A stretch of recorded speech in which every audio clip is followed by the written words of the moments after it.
Bueno, muchas gracias por los participantes que hayan entrado el día de hoy. Le damos las gracias a nombre de APLPC, la Asociación de Productores de Leche de Procesos Centrales, a participar en esta cuarta sesión con Pablo Catani en cuanto a confección y forraje y conservación de forraje,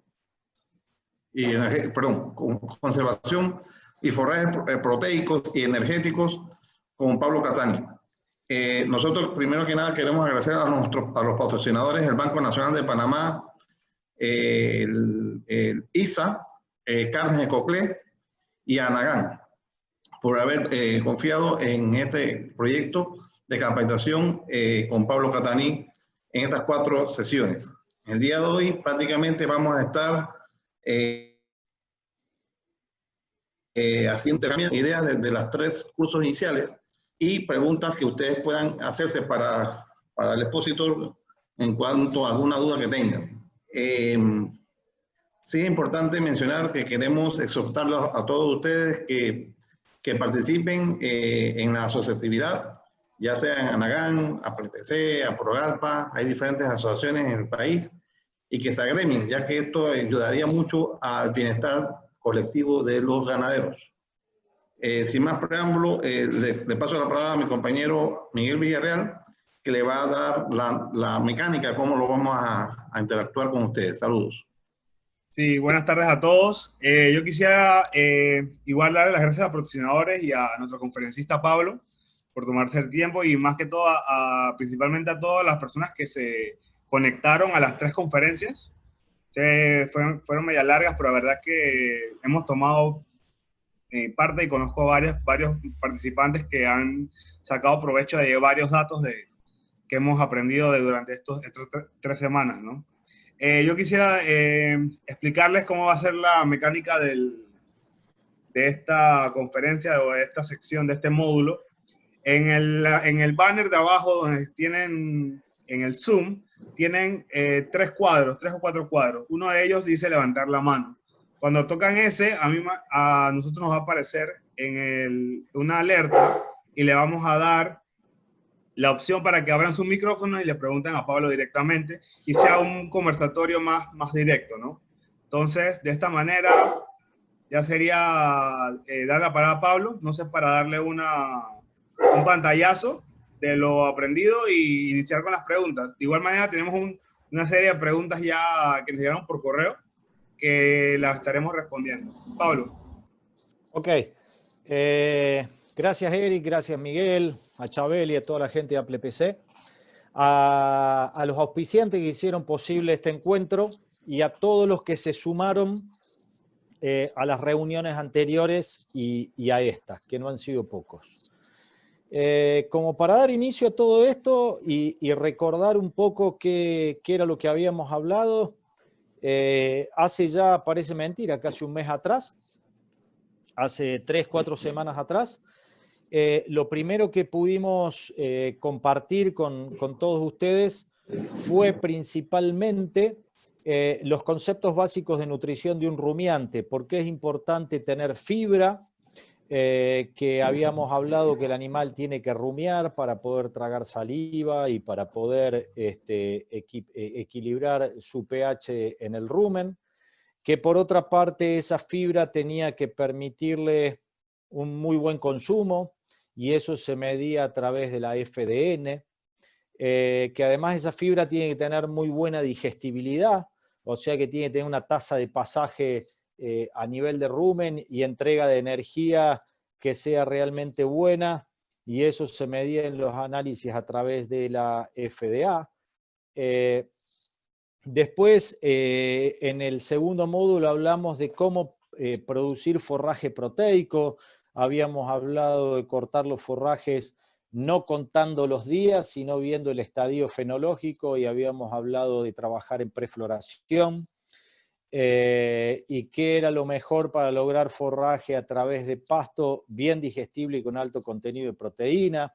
Habíamos aclarado también por qué era el tema de hacer bolos húmedos y el concepto de materia seca, tratar de concentrar materia seca cuando nosotros trabajamos con forrajes de cualquier tipo y principalmente proteicos para bajar los costos.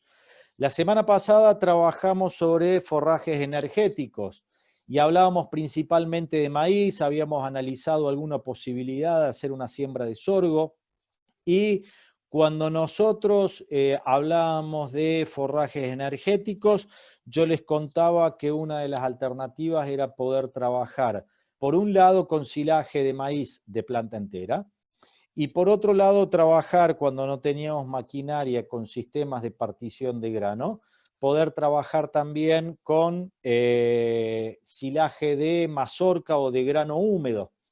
Esto era porque nosotros haciendo ensilaje solamente de grano, después se lo podíamos, una vez que vamos a armar la ración, la podíamos adicionar dentro de un mixer a la ración para elevar el contenido energético de las raciones y de esa manera poder tener ajustados los contenidos de toda la dieta en general que tienen que ver con porcentaje de fibra, porcentaje de proteína, porcentaje de energía y todos estos ingredientes que sean asimilables o que sean degradables a nivel de rumen, que es el lugar donde más barato nos sale la digestión de los rumiantes y que por otra parte podamos tener dietas bien equilibradas. A partir de ahí fue que establecimos no solamente que tenemos que lograr energía y proteína y que esas cosas se pueden comprar en el mercado, sino que tenemos una gran ventaja en el trópico, en Panamá en particular, y en el trópico en general, que son especies que generan mucho volumen, mucha biomasa, entonces la fibra lo tenemos realmente bien en cuanto a volumen, pero tenemos que mejorar la calidad, para lo cual en las pasturas tenemos que salir a trabajar con los forrajes previo a la floración, porque es la parte vegetativa de la planta la que ofrece la mayor cantidad de nutrientes, la mayor cantidad de carbohidratos solubles y la mayor cantidad de fibra, en donde buscamos buena digestibilidad antes de la floración. Cuando trabajamos con forrajes energéticos, principalmente silaje de maíz, hablábamos de que lo ideal es tratar de cortar lo más pasado posible para que de esa manera ese forraje tenga buena energía, que es la que aporte el almidón del grano.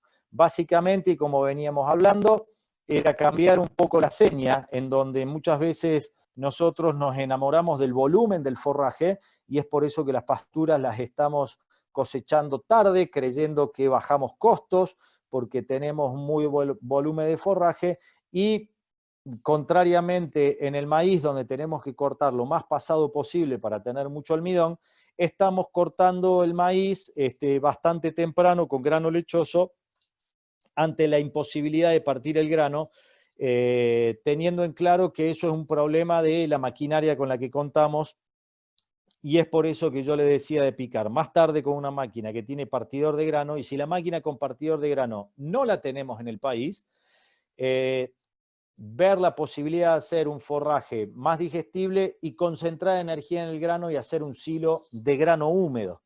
Con esto, y le pido perdón a los panelistas, es donde estoy contestando la primera pregunta que leí en el chat, que es de don Julio Guirón, que me decía qué queremos decir con silaje de mazorca o con silaje de espiga.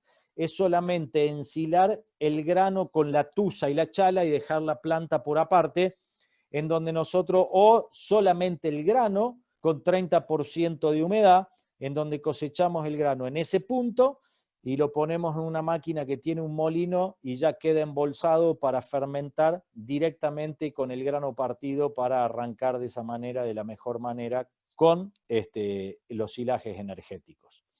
La introducción se llevó la primera pregunta, así que Miguel, te dejo que vos ordenes cómo seguimos. Sí, igual manera hay una pregunta pendiente de Amon Keidar, no sé si lo mencioné bien. Igual, Amon, te voy a activar el micrófono, que queremos hacerlo un poco más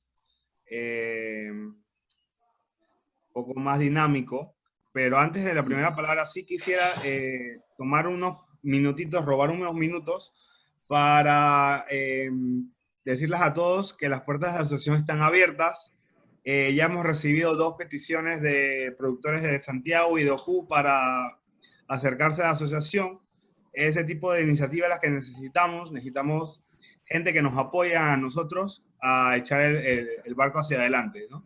Entonces, Amón, te cedo la palabra. Creo que está muteado. Bueno, mientras... No sé si lo tienes, Amnon, si no... Igual ¿Me escuchan? Sí, Amnon, ¿cómo te va? Hola, Pablito, ¿qué tal? Muy bien, muy bien. Cuénteme. Bueno, mi pregunta es, la pregunta es, debido a que hay interés de poner ciertos cultivos bajo riego, porque obviamente la variabilidad climática está cambiando esto de que tenemos 8 meses de lluvia y 4 sin, y para garantizar los 365 días de un buen cultivo, mi pregunta es si tienes información de, digamos, la frecuencia entre cortes, es decir, después de cuántos días hacemos los cortes. Esto para asunto de riego es muy importante porque obviamente posterior y entre los cortes necesitamos regar y también fertilizar. Entonces, en concreto es si hay alguna información. Obviamente me estoy refiriendo a la zona donde están desarrollando los proyectos en Panamá. Mira, Amnon, te diría que ahí le voy a pedir ayuda al resto de los panelistas, pero en términos generales, tendrías que pensar si nosotros tenemos agua suficiente. Sin fertilizante yo me animaría a volver entre 28 y 35 días al lote, y con fertilizante se extiende un poco más el periodo vegetativo de la planta, con lo cual me animaría a decirte que tendríamos que estar volviendo a corte entre 35 y 40 días. Sería en promedio más o menos eso. Ok, Sí, gracias. Amón, De sí. nada, Amnon. Después nos saludamos como corresponde, amigo. Listo. Chau, chau. Bye. Sí, Eric, ¿tiene experiencia en el tema? sí, adicional a la realidad nuestra en Panamá, en el área en invierno, nosotros en invierno estamos cortando entre 45 y 50 días. Hay pasturas que sí se atrasan por desarrollo, calidad de suelo, que se extienden hasta 55 días. Lo ideal es bajarlo a 45, como dice Pablo, pero ya lleva un programa de fertilización y también el tema de luz solar, también eso no puede disminuir el crecimiento de la planta. Con relación al tema de hacer corte en verano, lo ideal sería a una reducción de entre 40 y 45 días, porque la luz solar nos va a ayudar mucho al crecimiento. O sea que el ciclo de corte puede estar promedio 45 días. Si puede ser antes, mejor, dependiendo de la fertilización de la pastura. Y la ventaja sería que ahí podemos producir heno 100%. Ese es el objetivo de hacer meter agua en invierno para hacer silopaca o algún tipo de cultivo. Eric, ¿en verano vos creés que podemos llegar a los 30 días entre corte? Porque con luz quizás lleguemos 30, 35. Bueno, nosotros la pastura que se maneja en finca es Bombasa, Sí. Toledo, son las dos pasturas que estamos manejando fuertemente. Yo dudo que lleguen a ese nivel. Okay. No creo que lleguen. Okay. Yo sí calculo, sí hay unas parcelas que sí me dio en invierno en 40, 45 días, pero no creo que lleguen a 30 días.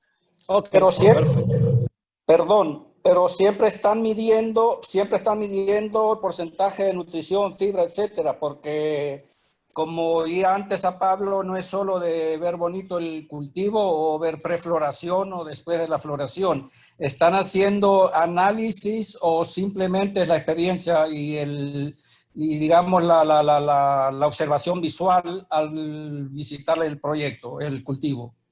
No, Amnon, acá Eric hace análisis periódicamente y lo que estamos hablando es como hemos hablado contigo en alguna oportunidad por allá por Honduras, es poder tener forraje de excelente calidad con un volumen que soporte la inversión en maquinaria, ¿me entendés?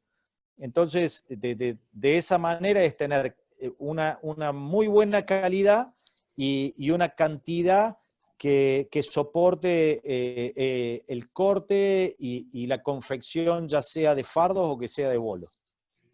Sí, sí, obviamente no es solamente volumen y bonito, sino medido. Es correcto porque obviamente la inversión en sistemas de riego, no importa cuál sea la metodología, es oneroso y creo que es uno de los insumos más caros y lógicamente hay que hacer el costo-beneficio. Pero sí está claro. Mil gracias por las respuestas. Ok. Perfecto. Seguimos a la siguiente. Desactivar acá. Eric Girón, déjame buscarlo para Acá lo tengo, Miguel. Me leer la dice, si el palabra. grano de maíz sale quebrado, pero no a 5 milímetros, ¿qué tanto me afecta en el contenido de la energía del silo? A ver, don Eric, hoy, de acuerdo a mi experiencia y lo visto en Panamá, si usted hace silo de maíz y parte el grano, aunque sea en 2 o 3 partes, vamos para adelante porque ya estamos un paso mejor que no quebrar el grano. Así que si usted tiene una máquina que le parte el grano, aunque no sea 5 milímetros, pero que se lo parte en 2 o 3 pedazos, avance con eso, que es mucho mejor que nada. Así que después ya más adelante nos meteremos en la nutrición fina, pero hoy por hoy prefiero grano partido de alguna manera antes que el estado en el que nos encontramos en este momento. No sé si Eric, ahí le seguí la palabra, tenga una repregunta o si no, seguimos adelante. Eric, no, creo que no. Ok, vamos a quitarlo. Por acá, ok, listo. Bueno, mientras que salgan otras preguntas, yo tengo una pregunta acá que me enviaron y me dice del tema de los condicionadores de rodillo contra los de dedo. Mencionaste el tema para los forrajes tropicales como las braquiarias los panicum, que el de rodillos era un poco mejor. Pero aquí en Panamá hay muchos productores que usan cianodón, lo que llamamos nosotros alicia, que no son forrajes muy altos, sino que son más de estatura más media, ¿no? Y en ese caso, igual recomienda los de rodillo o ya en eso sí los de dedo funcionarían bien. Mira, yo la verdad, por una cuestión de versatilidad y de consumo de potencia, me quedo toda la vida con el acondicionador de rodillos. Porque por ahí con el Alicia o con un Tifton o con un Pangola, que son más o menos parecidos estructuralmente, Exacto. uno no lo ve tan alto, pero cuando lo corta ve que hay guías que son grandes. Sí. Y la verdad que si, por ejemplo, uno entra con una máquina de 2,50 m de ancho, con un acondicionador de dedos, a lo mejor necesite hasta 100 HP para poder pasar todo ese material. Con un acondicionador de rodillos seguro que lo va a acondicionar y va a consumir 20 HP menos. No es por el tema de los HP, es por el tipo de acondicionador, porque el volumen que generan las pasturas en el trópico son realmente grandes y yo sé que enamora el precio porque generalmente son $2.000 o $3.000 más barato las máquinas con acondicionador de dedo que con las máquinas con acondicionador de rodillo. Pero yo le diría que se vayan al rodillo, de acuerdo a mi experiencia, vayan al acondicionador de rodillo, que es lo que mejor les va a funcionar en todos los cultivos que ustedes vayan a estar utilizando. Ok, perfecto. Ahí tenemos una repregunta respecto a ese mismo tema de Eric Sí. Girón. que nos indica, que nos pregunta si el acondicionador de rodillo no tendería a sacarle el nutriente de la planta, ya que en esta área tenemos mucha humedad. Mire, don Eric, hay una cuestión que es, no le voy a decir sencilla, pero sí es práctica. Usted no está haciendo, ¿cómo le dicen el jugo de caña? ¿Guarapo puede ser? ¿Sí? Bien. Yo me acuerdo de algunos puestos que había por ahí, los había visto en Venezuela, no sé si los vi en Panamá, donde la gente tiene como un trapiche, pasa la caña y va sacando el jugo, ¿no? Bueno, esto no hace eso. Imagínense que si no iría chorreando agua atrás de la máquina. Esta máquina, el rodillo, lo que hace no es estrujar la planta, no es un trapiche, sino que lo que hace es solamente ir quebrándola. Entonces, al quebrarla, arma una herida y por ahí evapotranspira el agua y queda concentrado el nutriente dentro de la planta. Es como si uno quisiera sacar la sal del agua de mar. Uno lo que tiene que hacer es evapotranspirar el agua y quedan los nutrientes o las sales concentradas. En esto pasa exactamente lo mismo. Sale el agua y queda concentrado los carbohidratos solubles. No tiene problema que pierda nutrientes, todo lo contrario. No sé, don Eric, si quedó respondida la pregunta o si necesita algo más. Voy a abrirle el micrófono a don Eric un minuto para que... Dale. Don Eric, solamente tiene que darle al botón de... Ahí está. Hola. Sí, ¿cómo está, don Pablo? Placer. Bien, Eric. Mucho gusto. Igual. Con respecto al silo de maíz, se mejoró mucho esperando un poco. Este año esperé como nunca, ¿no? Me martillé la mano, pero sí, se logró que el maíz se cortara en 2, 3 pedazos. Más de eso, no. Pero, bueno, pero Eric, ya es ganancia. No, exacto. Definitivamente que sí.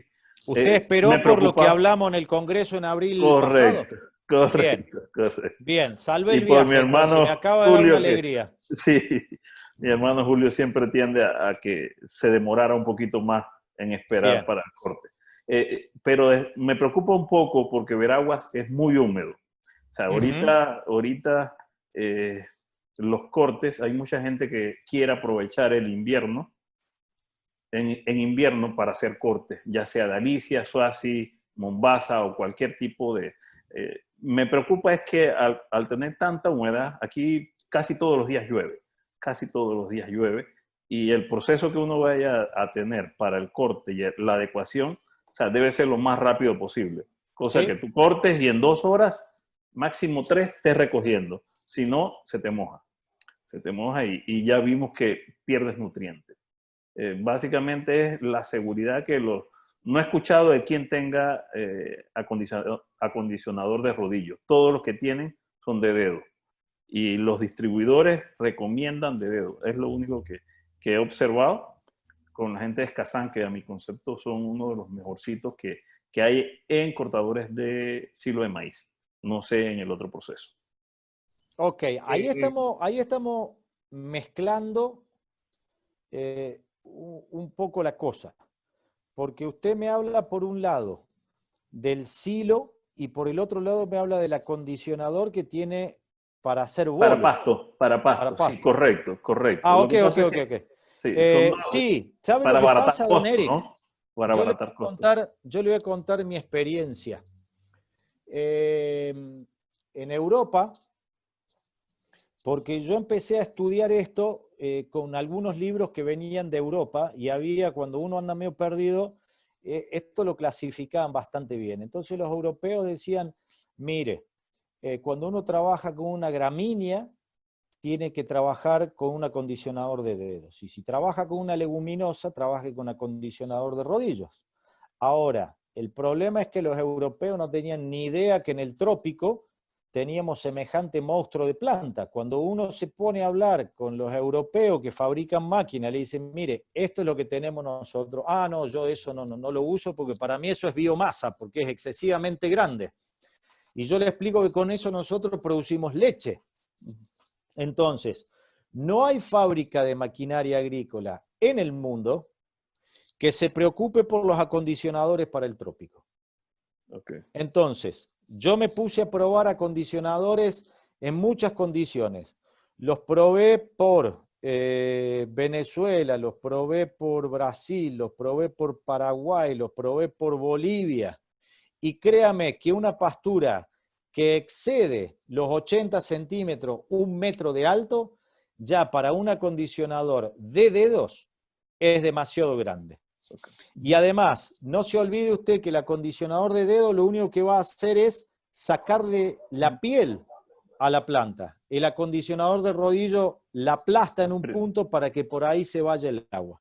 Si usted tiene solamente 2 o 3 horas de presecado para lograr la humedad, para hacer bolos, sin duda que si usted compara acondicionador de dedos respecto a acondicionador de rodillos, en las condiciones de ustedes, las dos máquinas trabajando igual, yo le aseguro que se seca muchísimo más rápido una de acondicionador de rodillos. Lo que pasa que de la fábrica le dicen, con los pastos que tienen ustedes, que son gramíneas, usen de dedos, porque no están realmente acostumbrados a trabajar con pastura del trópico.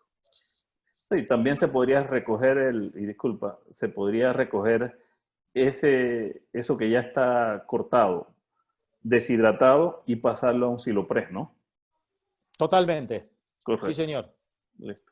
Ya, yo creo que con eso quedamos bastante claros. Okay. Don Eric, nomás dígame. En Panamá sí yo he visto ya varios de rodillo. El moco es de John Deere, lo trae. Lo que sucede es que creo que el mercado es el más caro que hay. Uno que es como de casi 2,60 metros a 3,20 metros, no estoy seguro. John Deere, que es de jalar, que va diagonal al grillo, hacia atrás. Ajá. Y un New Holland también lo he visto aquí trabajando con acondicionador de rodillos. Esos dos los he visto. Perfecto, acá tenemos mucha humedad, sí, es importante. De todos modos, para que ustedes lo tengan en cuenta, el Moco 630 y la 1190 de New Holland, que son de rodillo y son de jalar.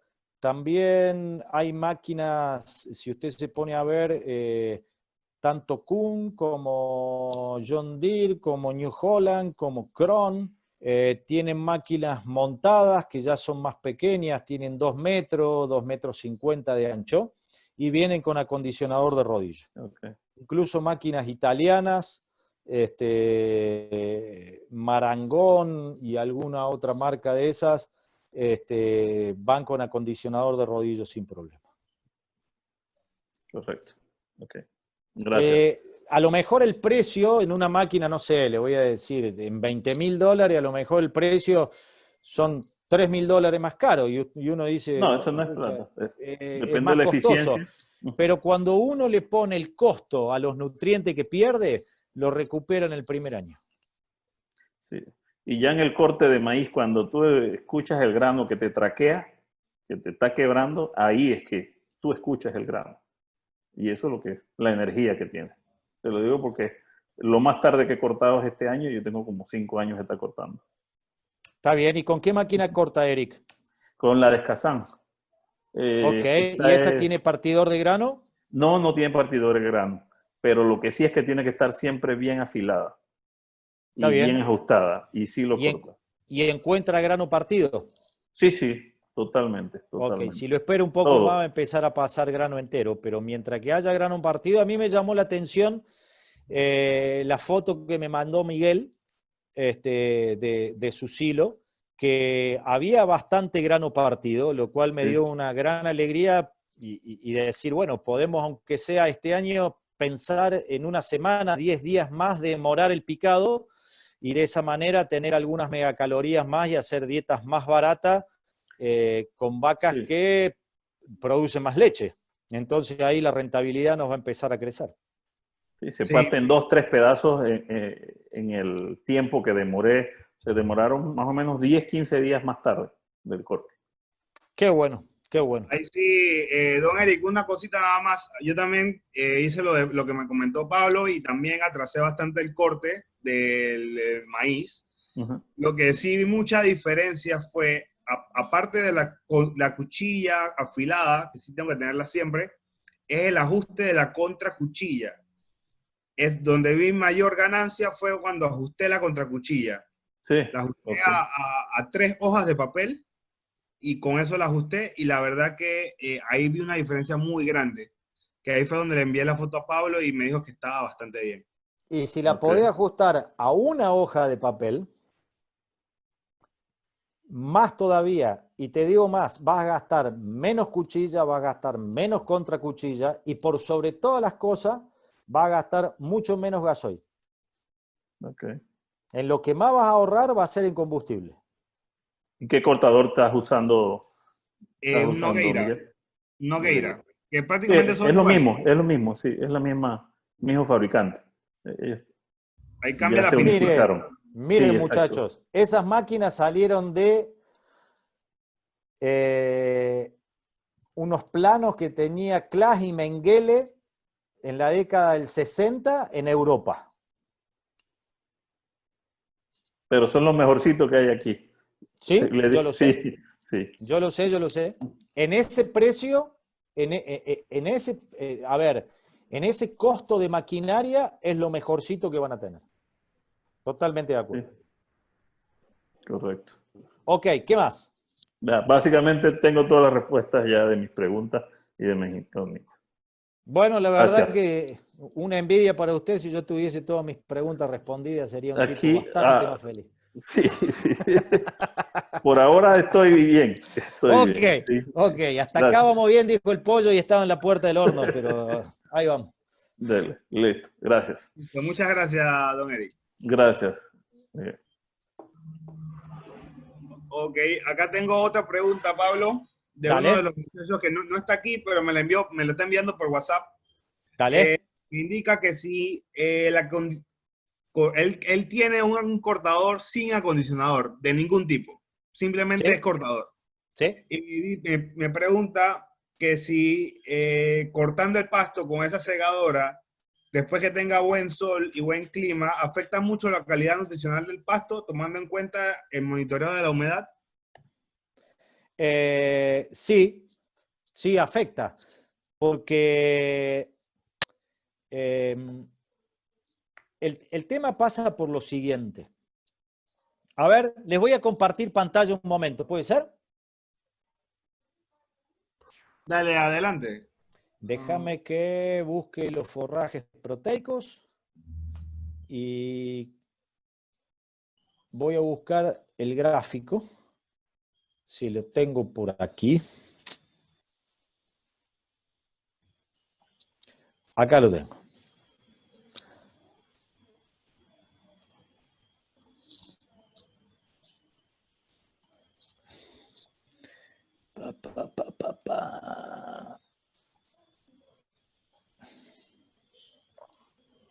¿Ven mi pantalla? Sí, perfecto. Ok, genial. Miren, este gráfico, por el nombre se dan cuenta que son 3 franceses los que hicieron el nombre, los que hicieron el gráfico, y ellos dicen que el porcentaje de pérdidas por respiración depende de 2 cosas principalmente. Una, el porcentaje de humedad del forraje. 2, la temperatura ambiente. Esta curva verde es la temperatura de 25 grados centígrados que calculo que puede ser la temperatura promedio que tengan ustedes cuando vayan cortando. Un forraje que tiene 50% de humedad y en un ambiente de 25 grados centígrados, está perdiendo un 1% de materia seca como carbohidrato, o sea, todo el nutriente que le da la digestibilidad a ese forraje, usted por cada hora que el pasto queda o permanece botado en el campo, está perdiendo un 1%. Si la temperatura crece o la humedad es más grande, la pérdida por respiración va a ser mayor y eso va a hacer que caiga la digestibilidad del forraje. Si ustedes se ponen a ver la diferencia entre cortar el forraje y acondicionarlo versus cortarlo y no acondicionarlo, la diferencia que me dio a mí en la cantidad de hectáreas para poder lograr la amortización de un equipo de forraje, me estaba dando el equivalente a 1.400 litros de leche por hectárea año. Para poder cuantificar la no utilización del forraje.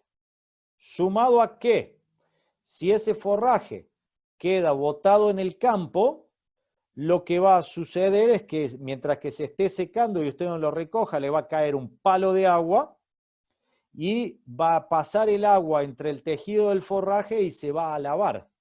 Entonces, la pérdida es interesante. Cada uno puede elegir básicamente de qué manera quiere perder los nutrientes. Yo no puedo obligar a nadie a que use acondicionadores, pero sí me veo en la obligación de decirle que si usted no usa acondicionador, va a tener una pérdida mayor que utilizándolo. Es un estudio de factibilidad de inversión. Perfecto. Acá tengo otra que me llegó acá. Si podría explicar la diferencia entre el maíz Flint y el Dent, para saber distinguirlos a la hora de comprar el maíz. Sí, claro. Vuelvo a compartir pantalla.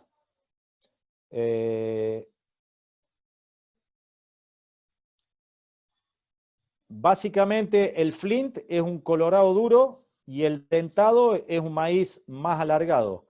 Aquí los tienen. En la ficha técnica no le indica, ¿verdad? No lo sé, pero se lo tendrían que preguntar a su proveedor.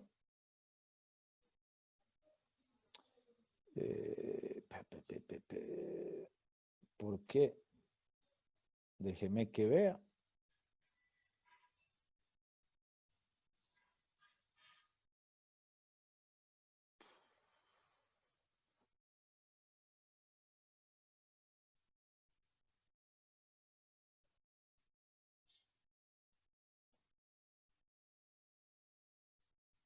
Lo tengo en mi pantalla, pero no lo veo en el PowerPoint.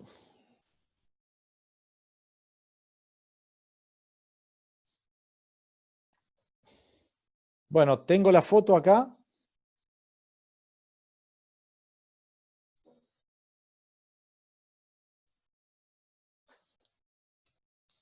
Ustedes evidentemente mi pantalla no la están viendo.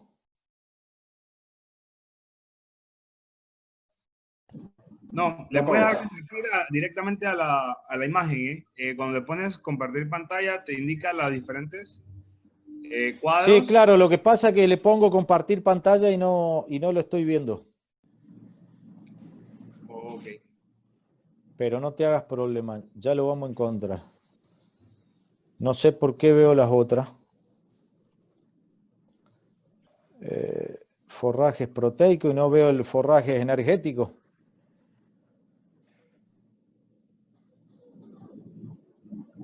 Bueno, a ver, el maíz Flint es el colorado duro y el dentado es un maíz más alargado y que en la parte externa tiene como una hendidura. Es básicamente como si fuese un diente, por eso se llama dentado. Acá vengo a mostrar todas las ventanas, a ver si...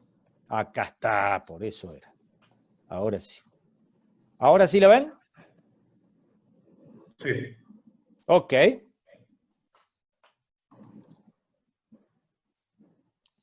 Ustedes ven, este es Flint y este es dentado. O sea, al ver la semilla directamente se van a dar cuenta. ¿Tá? Este dentado siempre va a ser mucho más sencillo de partir. Yo un día discutiendo los que me hablaban de la calidad del almidón, etcétera, etcétera, me fui a Estados Unidos a ver silaje y yo les preguntaba por qué todos hacían dentado y no hacían análisis, y me dijeron, no tiene ningún sentido hacer ningún análisis. Es mucho más sencillo partir un maíz dentado que un maíz Flint o un colorado duro.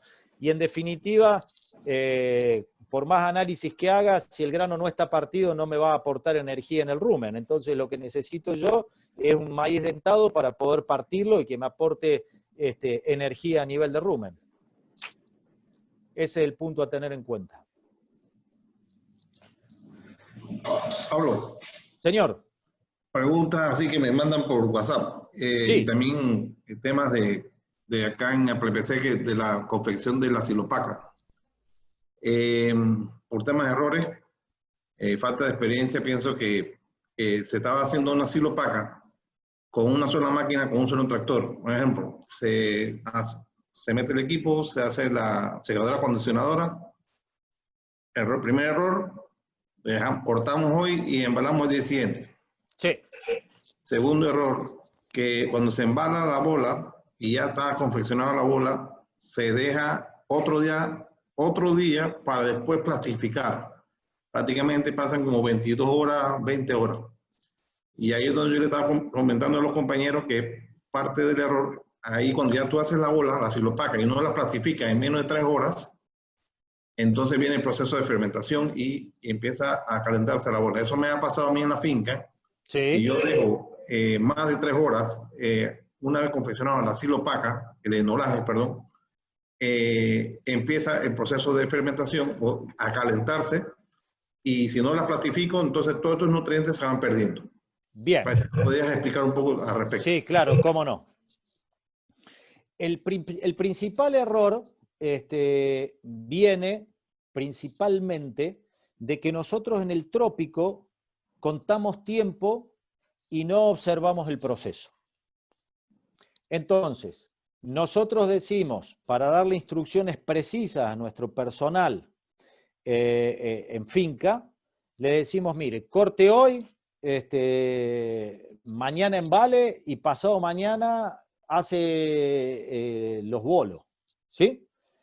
Entonces ahí ya se lo dejamos a la gente ordenadito, pero el problema ¿cuál es? Que vamos perdiendo calidad, tal cual como vos decís. El proceso debería ser el siguiente: corto, a la mañana, principalmente para coger todo el sol que se pueda durante el día, mientras que haya sol y antes de que me caiga el palazo de agua de la tarde, 3, 4 de la tarde.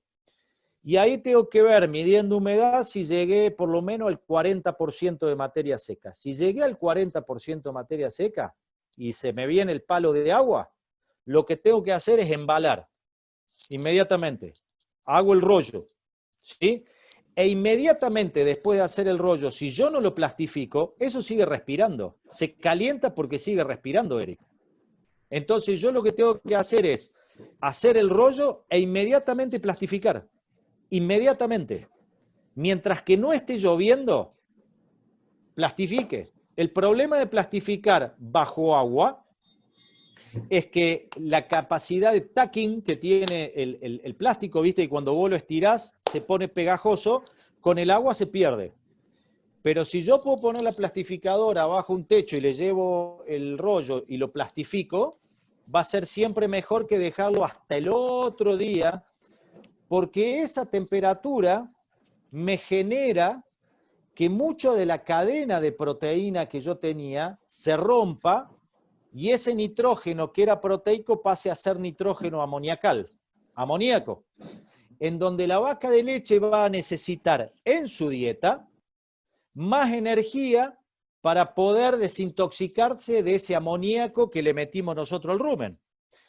Cuando nosotros hacemos análisis, quien muchas veces me dice el porcentaje de proteína, lo que están midiendo es nitrógeno y por fórmula me dicen tal porcentaje de proteína. Pero en realidad no es real. Ellos lo que hacen es medirme nitrógeno. Entonces lo que yo tengo que hacer es que toda la mayor cantidad de nitrógeno que haya sea proteico y no amoniacal, para hacer la dieta mucho más eficiente. Te agradezco muchísimo el aporte porque los tiempos en el proceso son fundamentales. Son realmente fundamentales. Sí, en la experiencia con la corrección del segundo seminario, yo estaba haciendo la silopaca de corto hoy y el día siguiente embalaba. Entonces estaba perdiendo material. Es más, después llegué a pensar a darle un segundo día en campo para aumentar la materia seca. Y sí me aumentaba a un 60, 70%. Pero te fuiste mucho. Pero yo perdí entonces una proteína de 12%, una calidad de forraje de 12% de una bombaza bien fertilizada, claro, me cayó a 4%. Yo te mandé el análisis parametrológico. Sí, señor. Entonces perdí casi 8 puntos, ¿no? Sí. Entonces, por error, por falta de conocimiento. Entonces ahora hicimos ahora el proceso que tú mencionas sobre cortar en la mañana. A las 11:30 de la mañana hicimos una prueba con el medidor de humedad, sí, y me dio 47% de materia seca. Genial, entonces, una bomba. Ahí nomás embalaste. Entonces, ahí ya yo esperé un ratito, llegué a los 50 y embalé. Entonces, sí se puede el proceso de hacerlo entre 45 a 55 más o menos en el día. Sí. Me cayó la lluvia a las 3:30 de la tarde, pero sí lo logré hacer, ¿no? Pero sí es importante que ahí tuve que meter dos tractores, uno atrás del otro, para poder que funcionara. Metimos primero la cortadora en la mañana, rastrillo, golpe de 9:30 a 10, rastrillamos, embalamos a las 11:30, 12, en otra vez lo embalamos después de la 1 y inmediatamente, una vez embalado, platificación inmediatamente atrás de la máquina. Sí, señor. En corredera, en pocas palabras, pero sí funcionó. Lo que también le subieron a los compañeros es que ahí estamos, las diferentes asociaciones, APLPC, ANAGAN, APROGALPA, estamos jugando con el tiempo. En este momento no podemos embalar porque ahorita estamos a nivel nacional, agua todo el día. Entonces hay que jugar con el tiempo y con los cambios climáticos. Y hay una señora que nos ayuda mucho en este tema de las predicciones y realmente ayuda bastante para poder planificar y ya tú aconsejaste. Es mejor dejar pasar el pasto un poquito, un par de días más de corte, ya sea unos 5 días, 3 días, dependiendo, que hacer una 15, 30 bolas mal hechas con mucha humedad, mucho fango, sí, y con exceso de agua, ¿no? Mirá, te voy a decir, Eric, coincido con vos 100% en el tema de que si en el medio del invierno, en el medio de la temporada húmeda, no podemos hacer el proceso de corte, embalado y plastificado en el día, más vale dejémoslo pasar un poquito al pasto y sepamos que esos rollos quizás no tengan la mejor calidad. No quiere decir que un sistema o un proceso me va a permitir hacer el mejor forraje todas las veces, ¿no? Tenemos después que ir descartando lo peor y tratar de apuntar a la calidad máxima. Después el descarte lo iremos viendo cómo lo distribuimos nosotros, pero dejar un día de por medio con las temperaturas que tenemos en Panamá es demasiado, realmente demasiado. Sí. El aporte que haces vos me parece no importante, me parece fundamental para que todos tengamos en claro que es una cuestión de proceso y de ir ajustando el proceso. Principalmente eso. ¿Sí? Estoy totalmente de acuerdo y lo bueno es que yo digo que cuando hay uno que lo hace, lo pueden hacer todos. Entonces, bueno, con vos hemos discutido bastante y hemos trabajado bastante, así que está bueno la experiencia tuya porque es en campo y es ahí mismo, ¿no? Perfecto. Julio Rodríguez tiene una pregunta. Déjame darle el micrófono a ver si puede leerla o si no, la hacemos directamente acá. No sé, Julio, ¿puedes desmutearte el micrófono? ¿Me escuchan? Sí. Sí, Julio. Adelante. ¿Cómo va? ¿Cómo estás, Pablo? Bien, muy bien, gracias.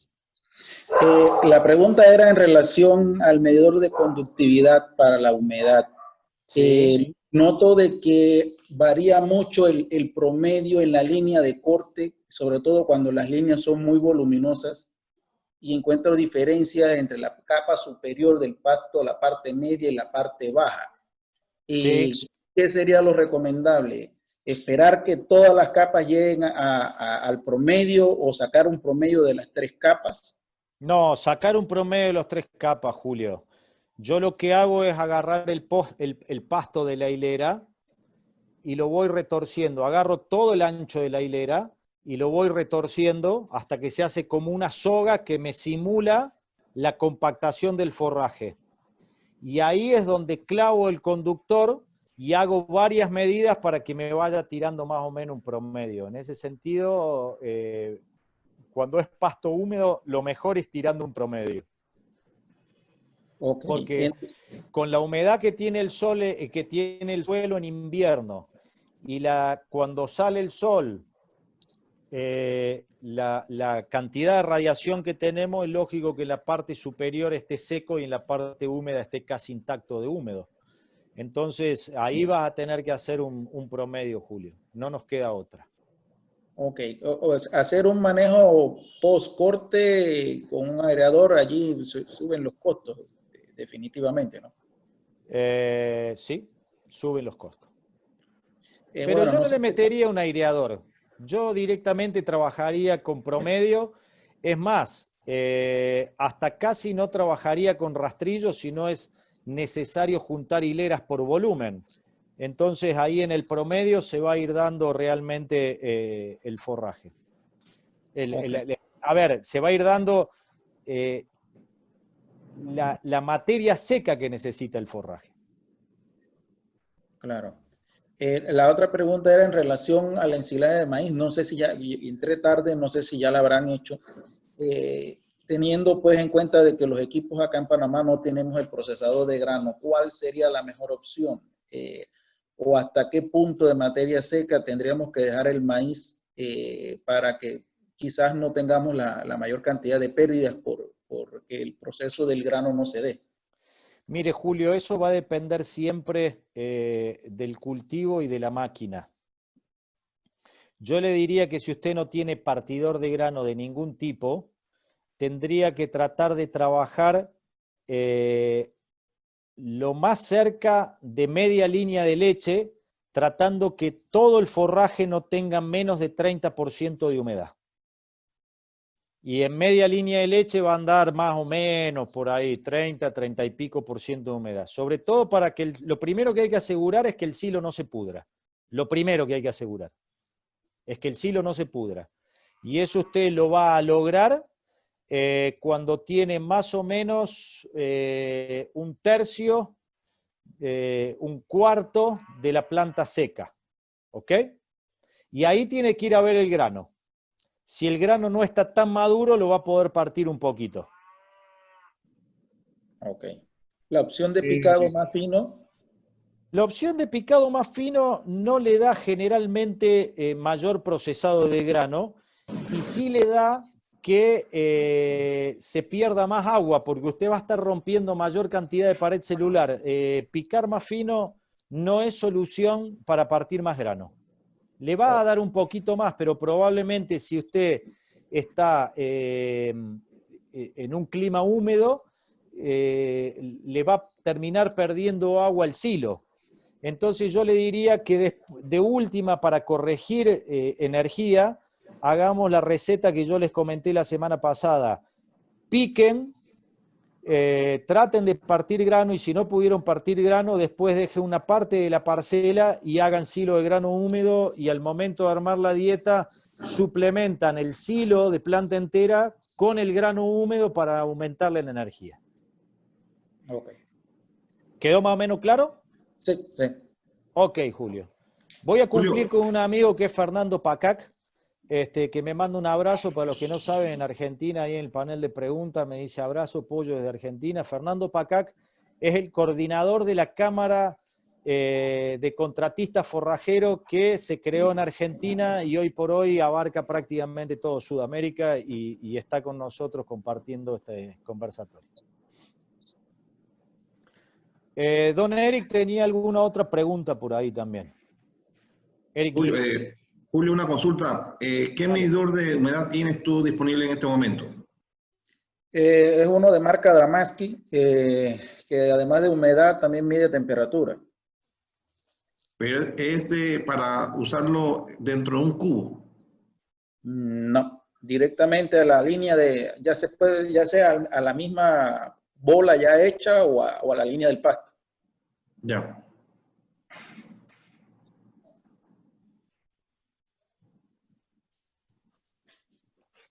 Ok, creo que ya, bueno, ahí sí quería nada más añadir al tema de Julio del ensilaje de maíz. Yo les mandé unas fotos a Pablo que estaba haciendo y con ese picado y con ese quiebra de grano tuve 32% de materia seca. Más de ahí no se... Ah, ¿era usted el que me mandó foto o no? No, la que te comenté la vez pasada, del maíz, del ensilaje, de la Sí, semana señor. pasada. Sí, señor. Yo creo que más de ahí sí no me atreví porque ya se iba a pasar grano, ¿no? Entonces, por ahí está el asunto. Creo que pasamos a la siguiente. Julio, ¿no creo que tenías algo más? ¿O pasamos a la siguiente? No me la ponga difícil, Julio, ¿no? Que yo sé que de esto vos sabés bastante. Bueno, nosotros hemos hecho bastantes silos y en diferentes porciones de materia seca, sin procesar grano. Hemos medido resultados en la finca por más de 10 años. Hemos hecho silos desde los 35% de materia seca hasta el 40%, y realmente lo que he visto en la finca me da mejor resultado los de 40%. Sí, claro. 40% de materia seca. Claro, sí se pierde en la bosta, se pierde bastante maíz en la bosta, y la energía habría que corregirla pues con el tema, sería ya comprando harina de maíz ya hecho, porque entonces por la pérdida que tienes en la bosta pues no cumple los requerimientos. Pero yo me atrevo a hacer silos hasta de 40% sin procesar grano, y me ha dado mejores resultados que teniendo menos humedad. No sé, Pablo, ¿qué opinión tienes de eso? Es que sabe lo que pasa, Julio, que cuando vos te da mejor resultado pasado que temprano, porque temprano tampoco tenés la energía. Y encima tenés el problema que no tenés materia seca. Y encima Claro. tenés el problema que el poco grano que partís adentro, en vez de tener almidón, tiene agua. En cambio, con el 40% de materia seca, el poco grano que puedas partir, por lo menos tiene almidón. Claro, Y además ahí el animal no tiene la diarrea que te trae todo el problema del silo seco más el exceso de humedad del resto de la dieta. en ese Y el punto, problema que tenemos nosotros en Panamá es que tenemos las dietas húmedas. claro, nosotros en ese punto el 40% llegamos hasta el 28% de almidón. Fue Claro. la mayor cantidad que tuvimos nosotros, y el mejor registro que tenía Coleche en sus análisis, porque la verdad los de ahí todos están bajísimos porque por la forma de cómo lo hacen aquí en Panamá, pues con tanta humedad en el grano. Sí.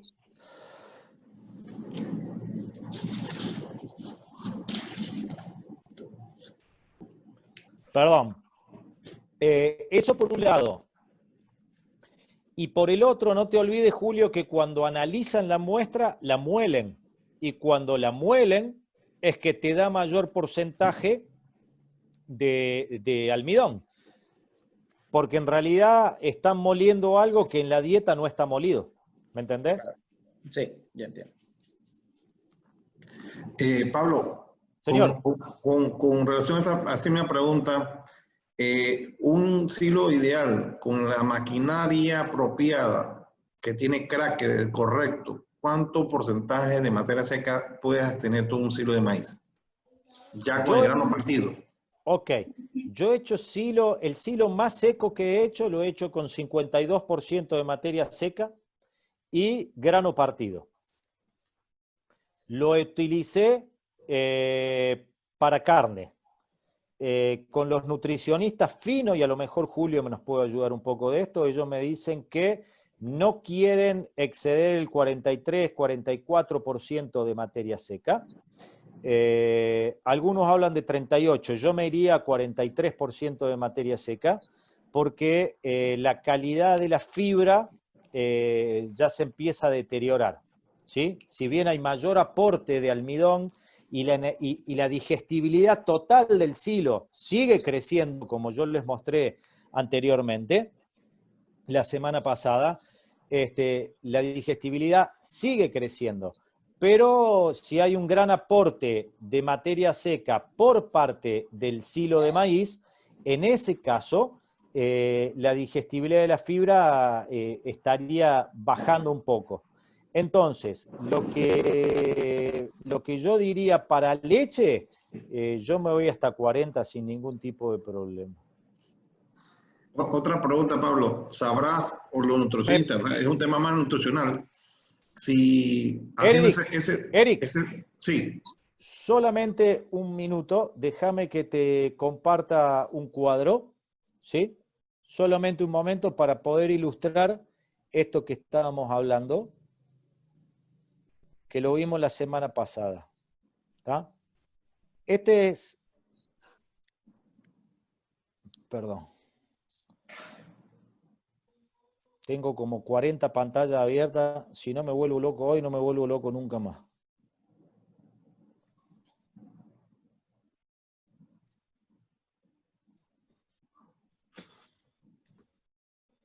¿Ahí ven mi pantalla? Sí. Ok. Esto es medición de materia seca de la planta, de la espiga, perdón, de la planta con espiga, de la espiga sola y de la planta sin espiga. ¿Ok? Cuando yo le hago FDA para después calcularle digestibilidad, veo que la FDA baja a medida que aumenta la materia seca de la planta. ¿Por qué? Porque el aporte de materia seca del grano es mayor que el aporte de materia seca de la planta. Entonces, cuando hago digestibilidad entre 30 y 40% de materia seca, estoy viendo que tengo casi 4 puntos más de digestibilidad y tengo casi 15 puntos más de almidón. Esos son, en términos científicos, lo que me pasa a mí con un silo que tiene mayor concentración de materia seca. ¿Ok? Sí, la pregunta es un poco relacionada. Si yo hago un silo de maíz correcto, con un grano partido, con 42% de materia seca, la pregunta de $1.000.000, ¿cuánto yo me ahorraría de meterla a mi dieta de maíz molido comprado afuera? Nosotros en Panamá, o sea, lastimosamente, siempre balanceamos con grano molido, porque no tenemos estas condiciones de fabricar nuestra energía, en fin. Entonces sería una de las preguntas que habría que investigar, ¿no? Porque no sé si la tendrás. No hay que investigar mucho, hay que hablar con un nutricionista que sabe y tenemos uno que es don Julio Rodríguez. Y Julio nos puede ayudar en esto. ¿Sí? Ahí no metí en problemas, se creen que me voy a meter yo solo en esto. Y la otra pregunta, Pablo, es un equipo de estos de grano partido, que sé que es una inversión un poco, un equipo grande, no sé la marca exactamente cuál es. ¿Cuánto es la capacidad mínima o cuál es la capacidad ¿cómo se llama? De terreno que puede tener ese equipo para poder ser rentable, para poder hacer una inversión, para poder hacer un silo de maíz correcto? ¿Estás hablando de una máquina autopropulsada? Sí. Mira, habría que ver a cuánto llega el precio. No se olviden que ustedes tienen menos impuestos que nosotros, probablemente ustedes tendrían casi la mitad de precio de lo que pasa en Argentina, y yo tengo más o menos los números. Acá en Argentina vos tenés que hacer por lo menos 1.500 hectáreas. Yo creo que andaríamos como en México, que con 400 hectáreas lo estás amortizando, y con la capacidad que tienen ustedes de importar maquinaria usada, probable si sacan una máquina de 150 o 200 mil dólares de Miami en buen estado, a lo mejor con 100 hectáreas lo amortizan, 200 hectáreas al año. Está duro. No, no lo veo tan duro, y te voy a decir por qué no lo veo tan duro, porque ustedes son una asociación, y si yo me pongo a contar la cantidad de hectáreas que hace cada uno de ustedes, no tiene más que juntarse, porque no te olvides que una máquina de esa, Eric, te va a estar cosechando mínimo, trabajando tranquilo, 20 hectáreas, 25 hectáreas por día. Y respecto a tu pregunta, acá está la cuestión. Impacto del silaje en la producción. Decime, ¿cuántas megacalorías me caen por no partir el grano o por trabajar con el silo mucho más húmedo? Y vos fíjate que acá estamos hablando de 2 litros por vaca y por día. Entonces, no es tan complicado sacarle, sacarle el costo. ¿Está?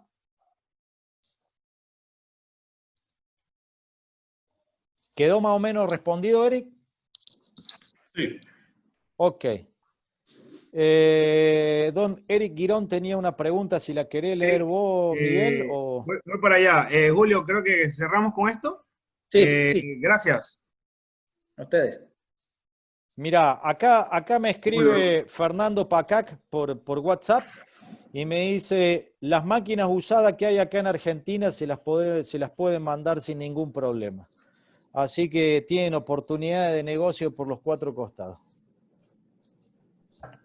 Y de hecho, ahí por ese lado yo sí estuve viendo, Pablo, creo que te comenté, para hacer un tema de análisis por ese lado, y sí están entre 110, 120. Que el problema acá yo lo veo más por el tema de las parcelas. Son Se complica pequeñas. mucho, son muy pequeñas. Nosotros tenemos la mala costumbre de hacer media hectárea aquí, 1 hectárea por otro lado, 2 hectáreas en otro lado, 3 Sí, hectáreas. sí, ese es el Eso problema. complica. No hacemos lo que hacen los arroceros, por ejemplo, 100 hectáreas juntas, 200, 50 por lo menos. Bueno, Ellos, pero eso es cuestión de organizarse, Miguel. Si ustedes como asociación y como grupo de productores y que tienen la finca más o menos cerca, se pueden organizar a ese valor de inversión, yo te digo que ustedes con 300 hectáreas amortizan una máquina. sí, estoy de Pero muy acuerdo. rápido, te digo, ¿no? Eric Girón también tiene un tema de sorgo forrajero. Ya le cedo la palabra de nuevo para allá. Don Eric. Ahí está. Bien, Sí. acá le había la pregunta. Ya la había. Espero tu respuesta y si tengo una contrapregunta te lo digo. Ok, Eric dice, en el caso de cortes de sorgo forrajero en invierno para múltiples cortes, ¿cómo controlo el exceso de humedad en la tierra? ¿Aplicando cal mejoraría? Yo le diría que no. O tal vez cenizas minerales, también le digo que no, para no afectar tanto a la planta para el siguiente corte. No, ahí tiene un problema, Eric. Ni con cal ni con nada va a mejorar el huelleado que usted le va a hacer a la parcela para hacer múltiples cortes en el sorgo. No le estoy viendo la solución de esa manera, porque usted, el problema que tiene es física del suelo, es que no va a tener suelo básicamente para cortar sorgo forrajero en invierno. El sorgo forrajero yo le diría que lo dejaría para la salida del invierno o la entrada del verano para hacer un par de cortes y nada más. Sí, segunda coa. Sí, ahorita estoy en ese proceso, esperando Porque por para otra sembrar. parte, Eric, la idea de hacer sorgo y no hacer maíz tiene que ver principalmente con problemas de humedad o de precipitación. El sorgo es mucho más rústico. Entonces, en ese caso yo, para el invierno de Panamá, sembraría maíz, que es más fácil de sazonarlo porque el sorgo tiene demasiada humedad y además va a tener el problema de que no le va a concentrar materia seca y su silo no va a tener más de un 20-25% de materia seca, y con esa materia seca y sorgo, probablemente ese silo tenga una fermentación butírica que le va a traer problemas en la producción de leche. No, pero yo no produzco leche, produzco carne. Así que básicamente para darlo verde. Si es el corte para darlo verde, el problema lo va a tener en el huelleado. Nada más que eso. Sí. No, sí, solamente. Ok. Básicamente era eso. Ok. Ahí sí, yo nada más Podría añadir un tema, don Eric, que yo lo he hecho en la finca, en algunas parcelas que corto Cuba 22 para darlo fresco, y es que me ayudó mucho un tema de un subsolador para descompactar el suelo abajo. Se me volvió un poco más seca la parcela. Ok. A que filtre. A que filtre. Exacto. ¿Hasta qué profundidad? ¿Hasta qué profundidad? Bueno, los ganchos que yo tengo son de 60 centímetros más o menos. Okay. 60. El subsurado que nosotros metimos en la finca fue de un metro 20. Sí, con un tractor, tú lo puedes hacer sí. con un tractor. Sí, eso es te fácil. te va a drenar bastante y te va a enraizar vas a tener mejores raíces. Okay. Sí, a 1,20 m ya tiene que ser con un tipo D, algo así. Yo lo metí con un grillo, con un tractor de nosotros, tres ganchos a 70 centímetros, más o menos 65, 70, o un 120 caballos, y trabajó bien. Es un bulldozer, lo haría así, con 3 ganchos. Y le quitas humedad. Ok, gracias. Hay una pregunta para que le dé la palabra a Aquiles Acevedo. Voy para allá. Listo, gracias, Eric. Gracias, Eric. Saludos.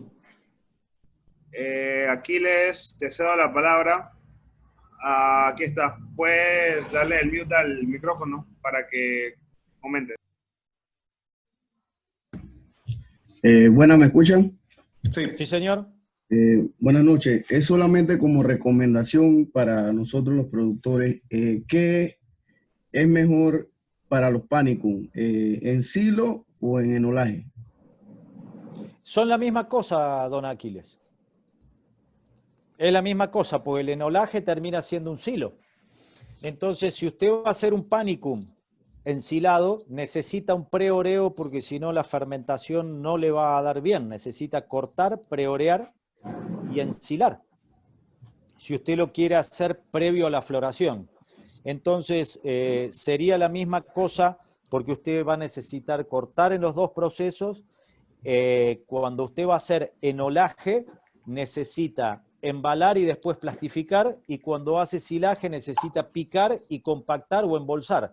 Así que sería la misma cosa. Si usted no tiene mucho volumen y va a trabajar superficies menores a las 10, 15 hectáreas, yo le recomendaría hacer enolaje.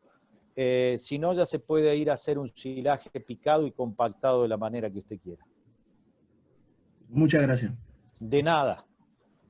Hay una pregunta de Rubén, no le veo el apellido, empieza con D, pero dice, ¿es posible utilizar la caña de maíz para aumentar el nivel de energía en el silo de maíz? No, la caña de maíz le va a aumentar la fibra. Ahora, si usted habla de caña de azúcar, o sea, porque después la pregunta sí dice, ¿tiene algún beneficio picar maíz mezclado con caña de azúcar? No, no tiene, ahí está, disculpe, me refería a caña de azúcar. No tiene ninguna ventaja, don Rubén. Yo no mezclaría para nada caña de azúcar con maíz, porque lo único que va a estar haciendo es aumentando el porcentaje de fibra de la caña de azúcar, que es muchísimo más alta que la de maíz, y va a estar deprimiendo el consumo del silaje de maíz. No lo mezclaría nunca. Es más, nunca haría un silo de caña de azúcar.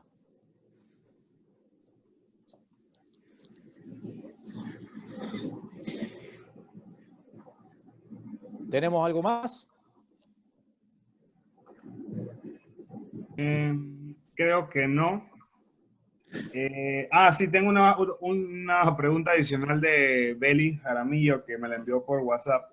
Dale. Me indica, dame un segundo que lo cerré. Él me indica sobre el cortador de maíz con sedazos. Sedazos son los tamices que usan para reventar el grano a puntas de golpes. Sí. Él me dice, él comentó usted que no hacen buenos cortes, pero a falta de un cortador con quebrador de grano, ¿hay alguna forma o cuidados para mejorar dicho corte? No sabe si mejor quitarle el sedazo y dejar la fibra intacta o ponérselo para quebrar el grano un poco más. Ahí es donde la computación y la virtualidad no nos sirve. Hay que ir a ver el trabajo al campo. Pero yo le diría que si usted va a tener materia seca concentrada, o sea que va a respetar los niveles de materia seca por encima del 35% y no va a triturar demasiado la fibra como para que me afecte la rumia de las vacas, porque ahí es el otro problema, si yo para partir el grano tengo que triturar tanto la fibra que me afecta la rumia de las vacas, voy a tener energía, pero esa vaca no me va a dar suficientemente grasa butirosa en leche porque no tengo rumia, o probablemente entre en acidosis porque el tamaño de partículas se fue achicando por el sedazo. Hay que ver que el sedazo no me achique demasiado el tamaño de partícula, sobre todo que no me lo achique por debajo de 1 centímetro. Si yo no lo achico por debajo de 1 centímetro, no tendría mayor inconveniente, no tendría ninguna reserva respecto de utilizar sedazo por el momento hasta que tengamos un partidor de grano. Listo, perfecto. Creo que no tenemos ninguna otra pregunta. Hay una pregunta, Miguel, acá de Álvaro Gómez, colaborador de la finca. Pregunta sobre qué fecha de corte se estima para tener mayor digestibilidad en silopaca o enolaje de sorgo forrajero. Si es sorgo forrajero, Sí, previo a la floración, cuando proyecto... bota la hoja bandera, ¿sí? Cuando me bote la hoja bandera, antes que venga el grano por dentro, antes que venga la flor por dentro, lo corto ahí y ahí voy a tener el mejor contenido de proteína y voy a tener la mejor digestibilidad de fibra. Bien, yo hice la consulta en un compañero en Costa Rica donde él hace confección de enolaje de sorgo forrajero. Él está cortando a los 45 días. Puede ser, sí, puede ser, no lo sé. No lo sé porque no sé en qué estadio está y qué sorgo tiene, pero puede ser a los 45 días, sí. Pero no tomen eso como una receta. No. La receta es hoja bandera antes de florecer. Listo. Julio Girón, presidente de ApplePC, levantó la mano. Voy a cederle la palabra un momento. Julio, adelante.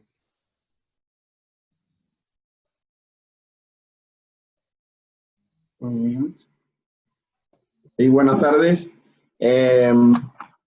Acá en Panamá tenemos un subproducto que es la caña de maíz.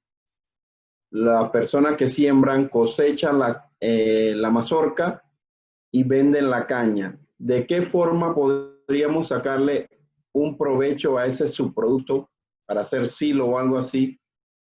¿Funcionaría? Mire, don Julio, como primera medida para hacer silo no, porque esa caña ya está seca. Y no tengo manera de volverla a incorporar humedad. Ahí sí, Pablo, ahí creo que el concepto está un poquito equivocado. Cuando lo cosechan aquí, lo cosechan nuevo. El maíz lechoso es comercial en Panamá. Entonces se cosecha y la caña todavía está verde. ¿Y cosechan el maíz lechoso? Correcto. Ok, para choclo, perfecto, ningún problema. Mire, habría que ver el costo de eso, porque en realidad lo único que estaría aportando en la dieta sería fibra. ¿Y por qué le digo eso? Porque el valor nutricional está en el grano, y el grano ya se lo llevaron. Entonces es como si tuviese usted una paca de pasto de verano que ya se secó y la levantó y se la lleva para la casa. Es como pasto seco de verano. Ese es el valor nutricional. Si yo tengo en cuenta el costo versus el valor nutricional, realmente, salvo en un año que me esté faltando volumen de pasto, no lo utilizaría. Muchas gracias. De nada. Yo ahí como comentario, yo lo usaría como una fuente de fibra solamente. ¿Solamente? No solamente de fibra. Porque la energía ya se lo llevaron los que cosecharon el grano. y tendremos que evaluar la proteína de esa fibra, que no creo que sea mucha, ¿eh? No lo sé. Mira, yo te aseguraría, Miguel, que esa proteína no está por encima del 4 o 5%.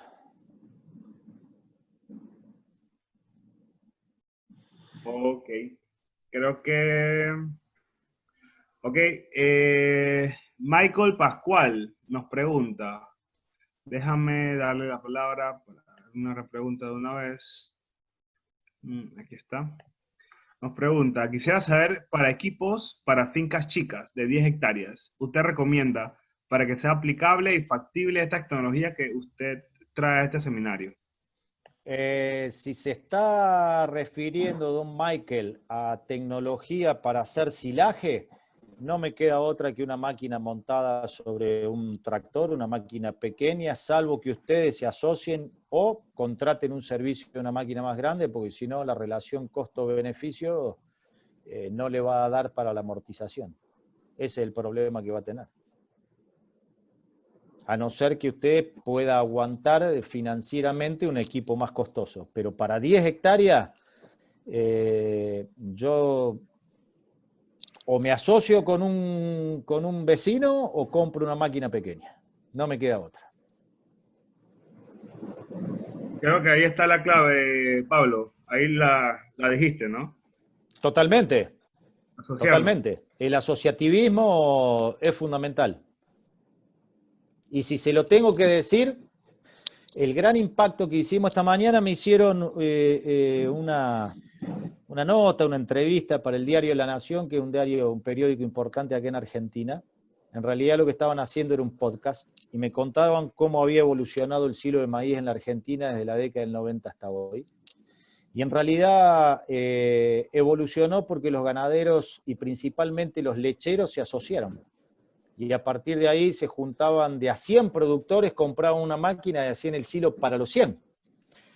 Y después se fue achicando y se fue el grupo de productores y después se fue multiplicando la cantidad de máquinas hasta que un día surgió la figura del contratista, o paralelamente surgió la figura del contratista y hoy hay contratistas que prestan servicio. Entonces, asociándose, creo que está la gran solución al problema. Ok, creo que ahí, bueno, Michael no activa el micrófono. No sé si tendrá alguna repregunta, pero vamos a darle un momentito a ver si la activa. Yo estoy viendo mi teléfono, si me llegó algo por acá. Creo que no. Bueno, cerramos esa parte y... Hay otra, con relación al tema, me gustaría a Pablo que le comente a los compañeros con relación a la Cuba 22. La Cuba 22 para Panamá es una solución. Ahí yo sembré muchos Cuba 22 y tengo todavía algo en finca. La Cuba 22 es un pasto como elefante o un pasto, ¿cómo se llama? Muy, muy alto, como una caña muy gruesa. Te da muy buena proteína, más o menos como 15 hasta 18%, en estado fresco, que es de una altura bastante nueva, pero tiene mucha agua, mucha agua. Por lo menos nosotros hacíamos en años anteriores, antes de comprar el equipo de enolaje, se hacía mucho el Silo Express y cortábamos con la JF en hilera. Y eran toneladas y toneladas de material frescos. Y llegó, bueno, usted fue uno de los que me asesoró, fue otro ingeniero, y me decía, tú tienes aquí 25 o 22% de materia seca y el resto es agua. Yo no lo creía, yo no entendía todavía qué era el concepto de materia seca. Entonces, yo veo ahora se está divulgando mucho el concepto de que la Cuba 22 es una solución para los productores pequeños y medianos, para todo nivel. Pero yo siempre les digo a los compañeros que la mala experiencia de la Cuba es cómo eliminar el exceso de agua. Entonces me gustaría que tú podrías explicar un poquito sobre esto, porque se cometen errores pensando que estás resolviendo un problema, pero realmente tú estás almacenando y conservando agua Y Exacto. tiene 25% de materia seca, tiene 80%, muy buena, es muy voluminoso, pero tiene demasiado. Así Te lo soluciono en un ratito, Eric. Lo que hay que hacer es tener una segadora acondicionadora con un acondicionador de rodillo. Entonces paso por el Cuba 22 con un acondicionador de rodillo, concentro materia seca y después decido si lo pico o si lo embalo para hacer enolaje empaquetado. No me queda otra. Le tengo que sacar el agua. La materia seca va a ser siempre la misma. ¿Ok? Lo que tengo que hacer es bajarle el contenido de agua, sin duda. Y para bajarle el contenido de agua no me queda otra que o acondicionarlo o esperar que se madure. Y como es pastura y no me conviene que madure porque no me va a aportar energía, sino que me va a aumentar la fibra solamente, y yo lo que quiero buscar ahí es fibra de calidad y proteína, lo que tengo que hacer es cortar y acondicionar para después hacer los bolos. No hay plan B. Si yo, en este caso, para que tengan conocimiento por experiencia propia, nosotros en la finca inicialmente tuvimos ese pasto y yo lo eliminé casi a un 80%, y la bombaza lo reemplacé por una bombaza y una Toledo porque el costo, la rotación o la velocidad de crecimiento de la bombaza y de la Toledo me da 2 cortes, hasta 3 cortes en ciertas parcelas de bombaza y Toledo y una de Cuba. Entonces claro, estoy ganando más calidad y volumen al final de cuentas. Pero y además otra cosa, Eric, y estás dividiendo el riesgo. Sí, y cambié el proceso. Cambié el proceso de conservación. Sí. Bueno, con vos hemos hablado del tema de la Cuba bastante y bueno, y va por ahí la cuestión. Va por ahí la cuestión. Un forraje que sea menos fibroso, ¿no? Mira, respecto a eso, acá hay una pregunta de don Álvaro Gómez que me dice, ¿cómo se puede mejorar el porcentaje de proteína en el ensilado de maíz? Mire, don Álvaro, no se preocupe por incrementar el porcentaje de proteína en el ensilado de maíz. Probablemente ande entre el 6 y el 8% estable, y no pretenda aumentarle el porcentaje de proteína. Preocúpese de incrementar el porcentaje de energía, que ahí es donde está la gran ganancia del silaje de maíz. Si usted quiere un alimento proteico, siembre una pastura, haga silo de mombaza o de panicum o de alguna pastura. No lo intente con el maíz porque no va a superar un porcentaje bajo. Y el maíz tiene un gran potencial que es producir energía. Le estamos errando en la seña en ese sentido.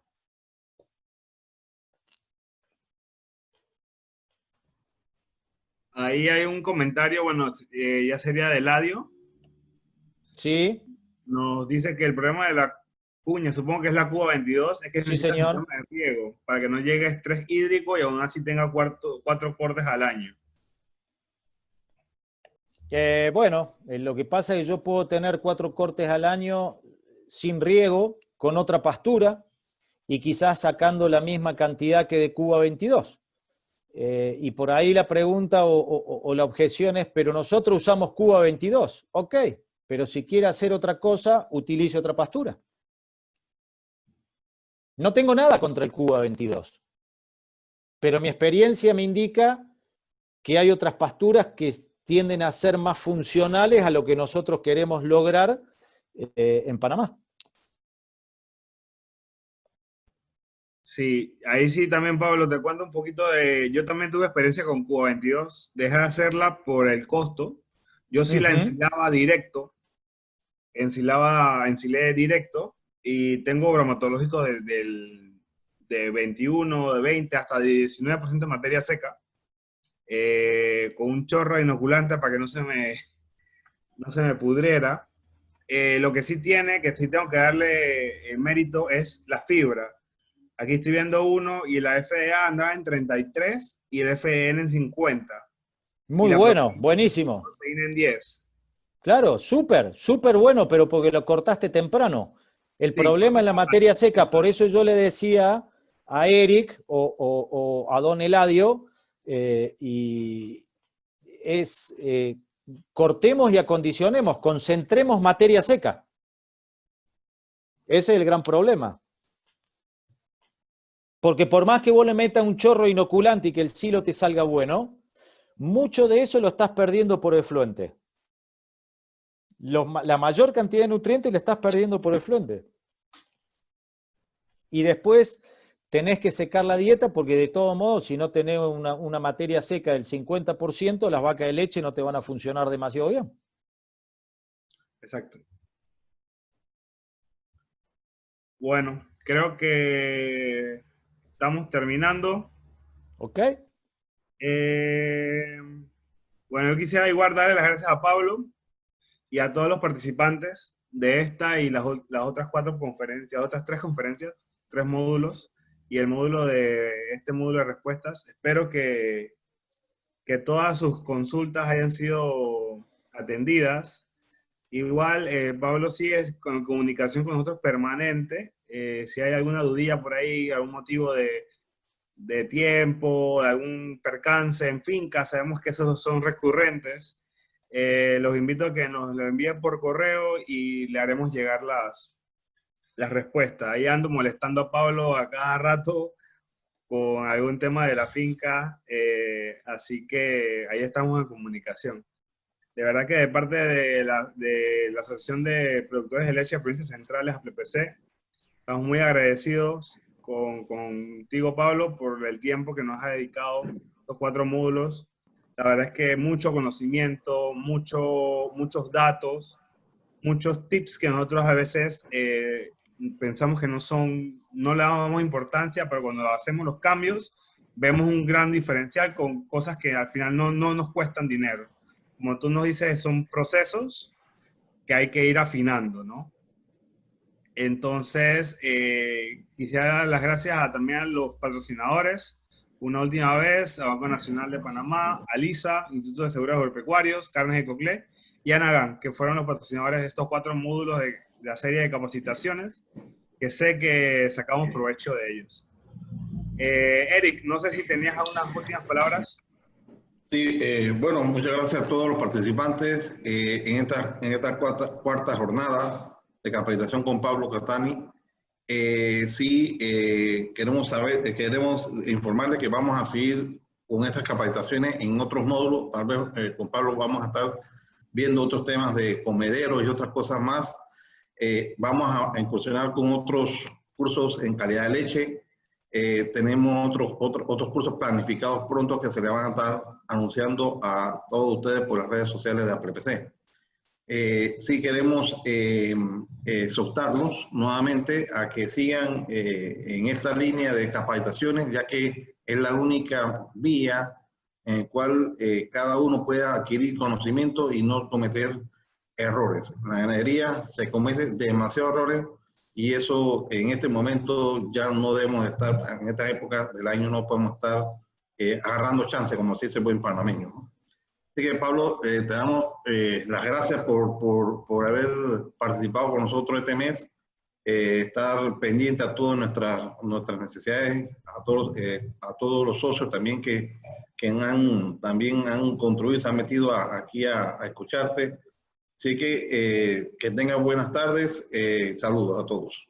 Si me permiten la última. Sí, Pablo. Adelante. Yo realmente, y no es política, yo realmente estoy totalmente agradecido con ustedes, porque en esta época donde me ha tocado estar encerrado y todo, tener 8 horas de conversación en un mes con un grupo de productores, yo digo que es una bendición. Hacer las cosas bien no tiene nada de mérito. Es una obligación hacer las cosas bien y darles información de calidad. Y si me permiten, se los tengo que decir, esto que surgió aquí no es mérito mío. El anteaño pasado me llamó un loco un día y me dice, oiga, mire, yo soy Eric Salerno de Panamá y quiero que en abril venga acá a un congreso. Y mire que no sé, no, pero usted tiene que venir para aquí. Y yo estaba de vacaciones y el tipo me volvió a llamar. Y me dice, oiga, mire, le estoy mandando los tickets, usted en abril tiene que venir acá. Digo, bueno, este tipo o está decidido o está loco. Todavía no sé si está muy decidido o es de lo otro. Pero hemos cultivado una relación con todos ustedes, yo soy fanático de ApplePC y cuenten conmigo el día y la hora que necesiten algo, que para mí va a ser un gusto colaborarle, como ha sido un gusto compartir todo este tiempo. Y les voy a dejar un par de tareas.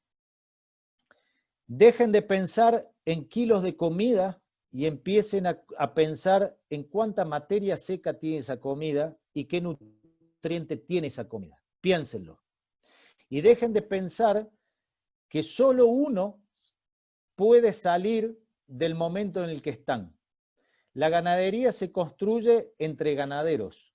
Y así como los animales funcionan en rebaño, los ganaderos también tenemos que aprender de las vacas que en rebaño se hacen mucho más fuertes. ¿Y qué le quiero decir con esto?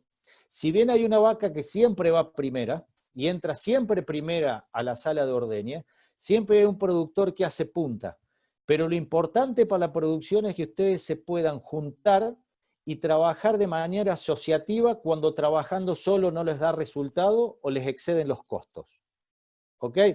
Para mejorar la calidad del silo de maíz, el proceso lo vamos a ajustar y yo voy a estar para ayudarles cuando quieran. Si necesitan maquinaria y no le da la capacidad de inversión, traten de juntarse.